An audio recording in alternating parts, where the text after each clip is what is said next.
We have a video question. We're going to go to that and see what our question is now. My question is, was God created or was he not? The young man, was God created or was he not? I think that's a question that a lot of people that may have come to mind. You know, we talk about an all-powerful God. Now, was he created or has he been there all along? Well, I'll give a short answer to that question. He was not created.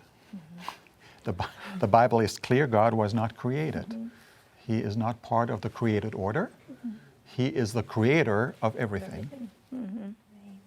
You know, it's very interesting that we received this question because I think especially young people, they try to explain logically everything. And so to apply this approach to God, they think they can solve this, puzzle. If they get the answer, they will solve the puzzle. But the thing is that if we can explain God, the moment we explain God, he stops to be God. And also, if God is created, then he's part of creation. So he cannot be a creator. And so when we look what Bible tells us about God, we see clearly that he is described as a creator of everything, visible and invisible. And I think that we can turn to Colossians chapter 1, 16 and 17. This is very beautiful verses that we can look at. And maybe Frank can... Yes, I think that's a crucial passage because it talks about God, the invisible God, and Jesus.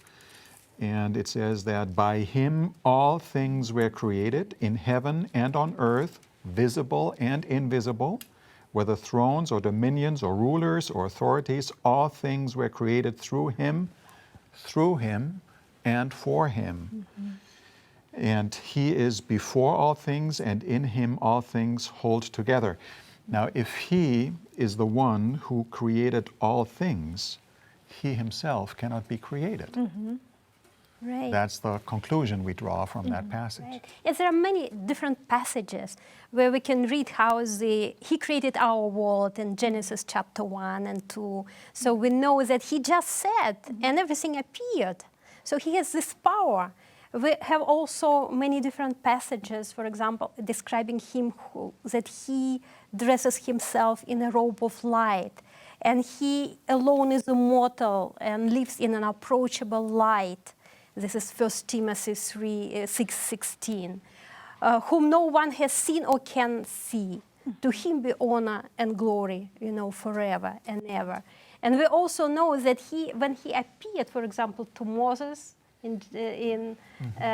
before he, led people out of Egypt, he appeared as the one who is eternal, who was, who is, and who will be. The big I am. Yes. The big I am. Yes.